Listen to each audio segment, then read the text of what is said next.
지난 주말 보령에서 갯바위에서 50대 여성이 고립되는 등 해양 사고가 잇따랐습니다. 당진에서는 승용차가 다른 차량과 추돌한 뒤 상가 건물로 돌진해 3명이 부상을 입었습니다. 충남도가 유치한 기업 가운데 279곳이 올해 공장 가동을 시작했습니다. 이들 기업의 고용 인원은 5,200여 명으로 지난해 같은 기간보다 2배 늘고 투자 금액도 3배 늘어났습니다. 국립농산물품질관리원 태안사무소를 신설해야 한다는 목소리가 높아지고 있습니다. 서산에 있는 사무소는 70km 넘게 떨어져 있어 태안 지역의 고령층 농업인들이 불편을 겪고 있다는 지적입니다. 코로나19로 골목 상권이 침체를 맞은 가운데 뛰어난 맛과 서비스에 가격까지 저렴한 착한 가게가 주목받고 있습니다. 동네 가게 함께 가게에서 태안 지역 착한 가게를 소개합니다.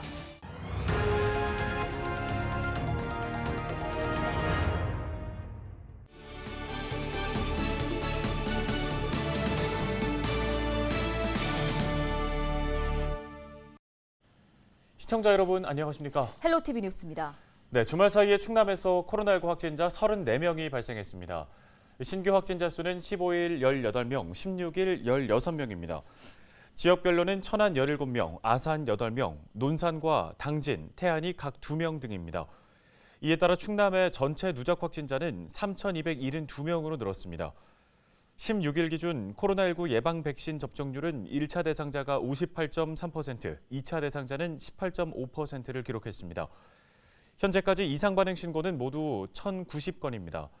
이 중 사망이 7건, 중증 이상 반응이 15건, 아나필락시스 의심 사례가 5건입니다.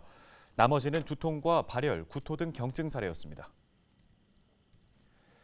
충남도가 유치한 기업들의 고용과 투자가 크게 늘어난 것으로 파악됐습니다. 충남도 유치기업 가운데 지난 1월부터 4월 사이 공장을 가동하기 시작한 곳은 모두 279곳으로 집계됐는데요. 지난해 같은 기간과 비교하면 18.7% 늘어났습니다. 고용 인원은 5,200여 명으로 지난해 대비 2배 늘었습니다. 투자 금액은 모두 1조 9천여 원으로 지난해의 3배에 달했습니다. 충남도는 코로나19 장기화 속에도 설비 지원 등 다양한 인센티브로 인해 기업 유치가 활발해진 것으로 분석했습니다.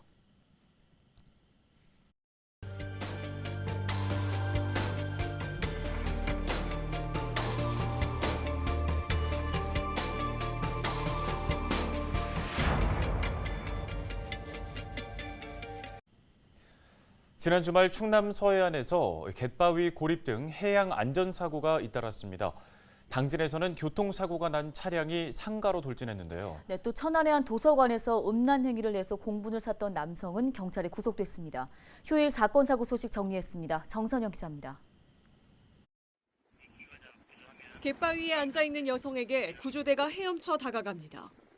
지난 15일 새벽 5시 50분쯤 보령 밤섬 인근에서 연락이 끊겼던 50대 A씨가 구조됐습니다. 주민 등 10여 명과 수색 작업에 나선 해경은 숙소에서 600m 떨어진 갯바위에서 2시간 반 만에 A씨를 발견했습니다. A씨는 야간에 홀로 바닷가에 나왔다가 길을 잃었지만 휴대전화를 두고 나와 연락을 하지 못했다고 밝혔습니다. 보령 은포방조제에선 지난 14일 오전 11시쯤 경운기 바퀴가 갯벌에 빠지는 사고가 발생했습니다. 신고를 받고 출동한 해경은 어린이 등 5명을 안전하게 구조했습니다. 14일 낮 12시 10분쯤 당진 수청동의 한 교차로에서 승용차가 다른 차량과 추돌한 뒤 상가로 돌진했습니다. 이 사고로 두 차량에 타고 있던 3명이 다쳤으며 상가 1층 편의점 유리창 등이 깨졌습니다. 경찰은 자세한 사고 경위를 조사 중입니다. 천안의 한 아파트 단지 내 도서관에서 음란 행위를 한 20대 남성이 구속됐습니다. 천안 서북경찰서는 공연 음란 혐의 등으로 B씨를 구속했다고 16일 밝혔습니다. B씨는 지난 8일 오후 4시쯤 도서관 책장 뒤에서 어린이들이 앉아있는 곳을 보며 음란 행위를 한 혐의를 받고 있습니다. 당시 CCTV 영상에 담긴 B씨의 모습은 SNS를 통해 퍼져 누리꾼들의 공분을 샀습니다. 헬로티비 뉴스 정선영입니다. 지난해 충남과 대전, 세종에서 발생한 노인 학대가 2019년보다 증가한 것으로 나타났습니다. 노인보호 전문기관에 따르면 2020년 충남과 대전 등에서 발생한 노인 학대는 506건으로 전년 대비 31.7% 증가했습니다. 올해 4월 말까지 집계된 충남과 세종 지역의 노인 학대 건수는 4개월 만에 지난해 총 학대 건수의 38%를 넘어섰습니다.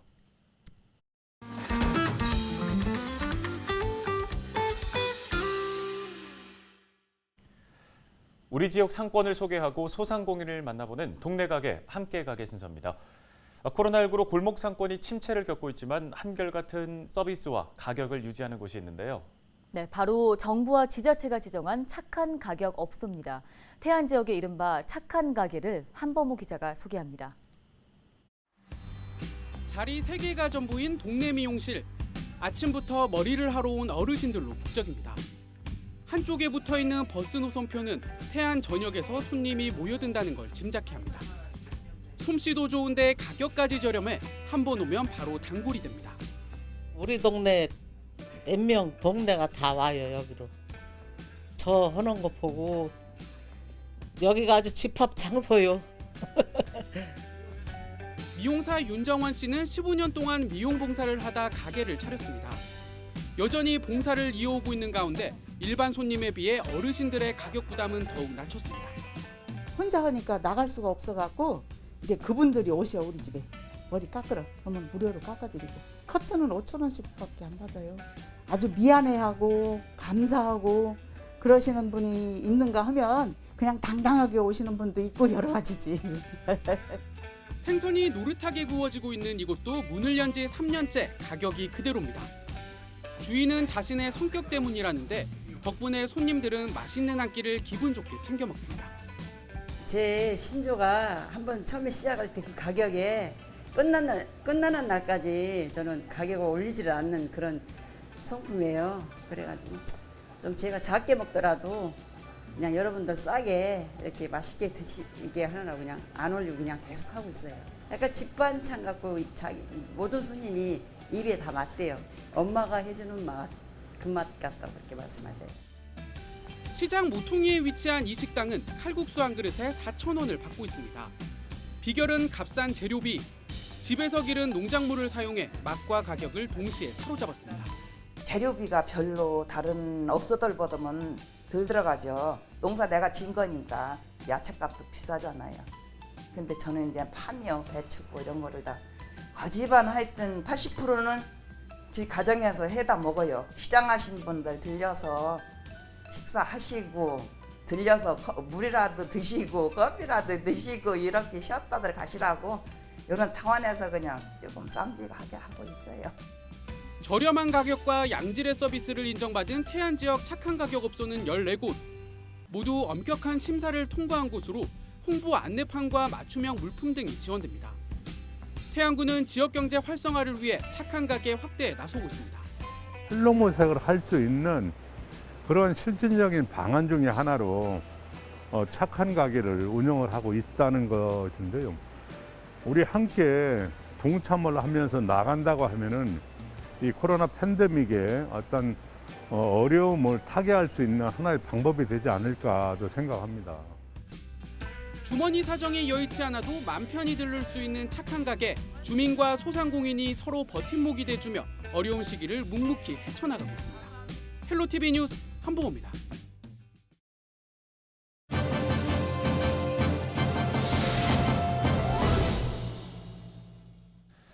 태안군 의회가 지난주 열린 임시회 본회의에서 국립농산물품질관리원 태안사무소 신설 건의안을 의결했습니다. 네, 건의안을 대표 발의한 박용성 태안군 의원 전화 연결해서 보다 자세한 이야기 나눠보겠습니다. 의원님 안녕하십니까?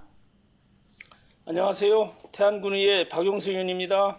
네, 이번 건의안을 발의하게 된 배경부터 좀 짚어보겠습니다. 네, 저희 태안군은 농업 분야에 연간 628억 원의 많은 예산을 들여 농산물이 고품질을 유도하고 있으나 체계적인 지도나 관리 없이 예산 지원만으로는 한계가 있다는 것을 절실히 느끼고 있습니다. 따라서 태안군도 다른 시군과 같이 국립농산물품질관리원의 체계적인 지도와 관리가 반드시 필요한 지역입니다.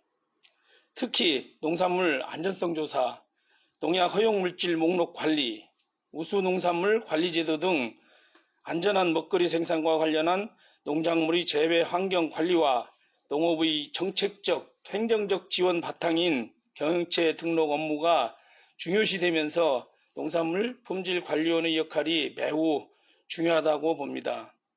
그렇지만 태안군에 이러한 기관이 없습니다. 물론 인근 서산시에 농산물 품질관리원 서산 태안사무소가 있습니다만 점차 고령화되어가는 태안군 농촌 현실을 감안할 때 인근 지역의 사무소를 이용하는 것이 매우 어려운 현실입니다.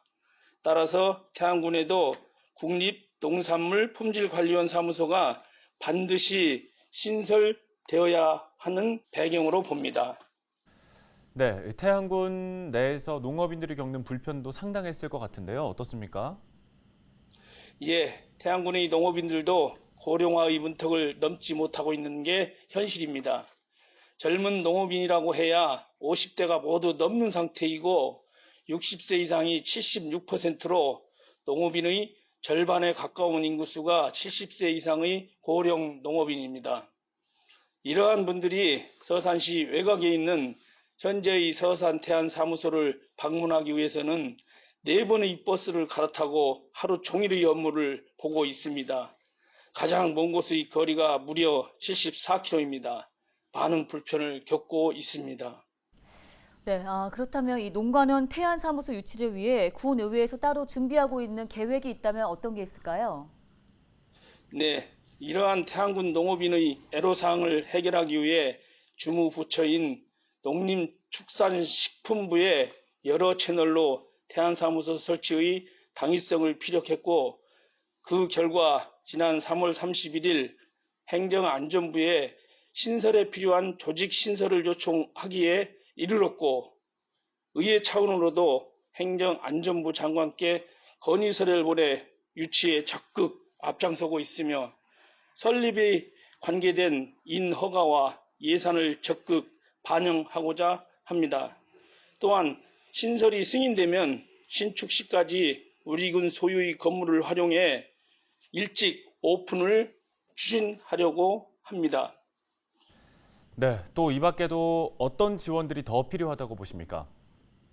예, 제 개인적으로는 고령화와 농업인 감소에 따른 가장 시급하게 대두되고 있는 농어촌 인력 문제를 해결하기 위해 태안군 인력지원센터의 설치 운영에 관한 조례를 제정했습니다. 이제는 외국인 근로 인력을 영입하기 위해 국가 간 교류 업무를 넘어 상대국 지자체 간 교류를 위한 근거를 만들어야 하고 농산물 생산 유통과 관련하여 태안군에 없는 산지유통센터의 일환인 농산물 경매센터를 유치하고자 하고 있습니다. 네, 끝으로 방송을 통해 하시고 싶은 말씀 있다면 한 말씀 부탁드리겠습니다. 네, 아직도 농업은 모든 산업의 근간입니다. 그리고 그 근간을 위해 지방자치단체도 그 역할을 해야 하지만 농업협동조합의 역할이 다시금 대두되고 있습니다. 따라서 농업, 농촌을 위한 적극적인 역할을 할 수 있도록 행정에서 동기부여를 포함 지원을 아끼지 않아야 하고 농협도 그 역할을 충실히 수행해야만 지역사회의 농업, 농촌이 유지 발전해 나가리라고 봅니다. 감사합니다. 네, 잘 들었습니다. 지금까지 박용성 태안군 의원이었습니다.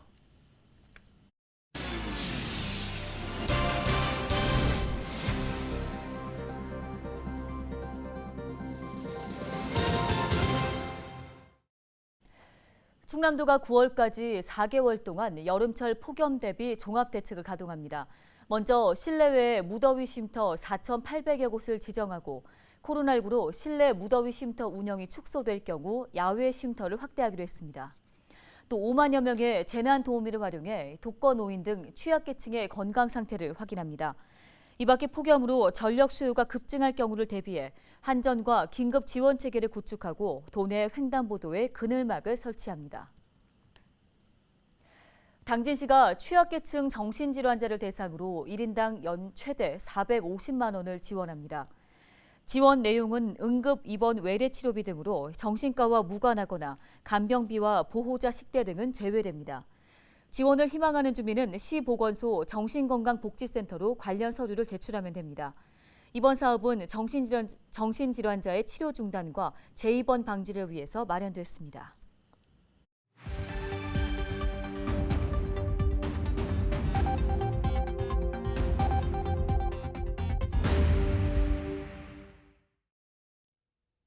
시청자 여러분 안녕하세요. 주민 여러분의 교통안전을 책임지고 있는 태안경찰서 장은효 순경입니다. 사고 현장에 담긴 블랙박스 영상을 통해 교통안전 수칙을 점검해 보고 있는데요. 오늘의 첫 번째 사고 영상부터 만나보겠습니다. 지난 2월 낮 시간대 당진의 한 교차로. 블랙박스 차량이 신호를 위반하고 달리다 정상 신호에 주행하던 차량과 부딪히는 사고가 발생합니다. 차체 방향이 바뀔 정도로 충격이 큰데요. 신호를 어기면서까지 지나가려는 조급한 마음이 과속으로 이어집니다. 그래서 신호 위반으로 일어나는 사고는 대형 사고가 많은데요. 또 다른 신호 위반 사고 영상 계속해서 보겠습니다. 지난 3월 홍성의 한 교차로 블랙박스 차량이 적색 신호를 무시하고 교차로를 통과하는데요. 그 순간 녹색 신호를 받아 좌회전하던 차량과 부딪히는 사고가 발생합니다. 3명이 다치는 큰 사고였는데요. 교통신호는 모두의 생명을 지키기 위해 운전자가 반드시 지켜야 할 사회적 약속입니다. 이기심으로 약속을 깨는 순간 모두가 위험에 빠질 수 있습니다. 계속해서 다음 영상 보시죠. 지난 2월 저녁 시간대 서산의 한 도로를 비추고 있는 CCTV 영상입니다. 한 무리의 사람들이 주춤주춤 도로를 나서는가 싶더니 5개나 되는 차선을 가로질러 무단횡단을 합니다. 일행 중 뒤처진 한 명이 결국 차에 치이는 사고가 발생하는데요. 충격이 상당해 보이는 안타까운 상황입니다. 갑자기 나타난 무단횡단 보행자를 피해갈 수 있는 운전자는 없습니다. 야간 운전 시 운전자의 전방 주시도 중요하지만 그보다 앞서 무단횡단을 하지 않는 게 먼저라는 사실 꼭 잊지 마시길 바랍니다. 지금까지 블랙박스로 본 교통안전 장은효 순경이었습니다. 국민의힘 성일종 국회의원이 백신 접종 후 이상 반응이 나타날 경우 인과성이 입증되기 전이라도 즉시 지원하는 법 개정안을 대표 발의했습니다. 감염병의 예방 및 관리에 관한 법률 개정안에는 백신을 접종한 후에 이상 반응이 발생해 원인 규명 등을 조사하는 과정에서 인과성이 불명확한 경우 신고 대상자에게 유리하게 판단하도록 하는 내용이 포함되어 있습니다. 또 백신으로 인한 피해로 인정되기 전이라도 보상 청구가 있을 시에 즉시 보상하고 이후 결과에 따라 지원을 중단하도록 했습니다. 성 의원은 예방접종 이후 이상 반응을 신고해도 대부분 인과관계를 인정받지 못하고 있을 뿐 아니라 이를 결정하는 데 최대 120일이 걸려 국민들이 어려움을 겪고 있다고 주장했습니다. 청양군이 오는 6월 11일까지 돌발 해충 공동 방제 기간을 운영합니다. 군 농업기술센터는 지난 3월 관내 농림지에서 갈색 날개 매미충과 미국 선녀벌레 등 해충의 알 무더기를 발견했다고 밝혔습니다. 이어 피해를 예방하기 위해서는 알이 부화하기 전에 의심 가지를 제거하고 방제 효과를 높이기 위해 이웃 농가와 공동 방제를 할 것을 당부했습니다. 충남도가 청양과 공주 등 지역 39개 마을을 기후위기 안심마을로 조성합니다. 기후위기 안심마을은 주민이 무더위와 한파 등에 견딜 수 있게 마을회관이나 경로당 등 공용 건물을 에너지 효율이 높은 시설로 개선하는 사업입니다. 도는 한국서부발전과 함께 사업비 2억 원을 투입하고 지붕을 쿨루프 방식으로 시공하며 노후 보일러도 청소하거나 새 것으로 교체할 계획입니다. 또 고효율 LED 조명을 설치해 에너지 손실을 줄이고 마을 주민 대상 에너지 절약 교육을 진행합니다. 휴일이나 퇴근 후에 나이트클럽에 갔던 지자체 공무원 8명이 대기 발령을 받았습니다. 네, 이들 가운데 한 명은 공무원들에게 사적 모임 금지령이 내려졌던 기간에 방문한 것으로 전해졌습니다. 네, 나머지는 그 기간 이후에 갔고 5인 이상의 모임 금지 지침도 지켰다고 하는데요. 일부 공직자들 사이에서는 우리는 사생활도 없냐는 볼멘 소리가 나오고 있습니다. 네, 공무원에게 더 엄격하게 적용되는 방역 지침, 여러분은 어떻게 생각하십니까? 뉴스 마치겠습니다. 고맙습니다.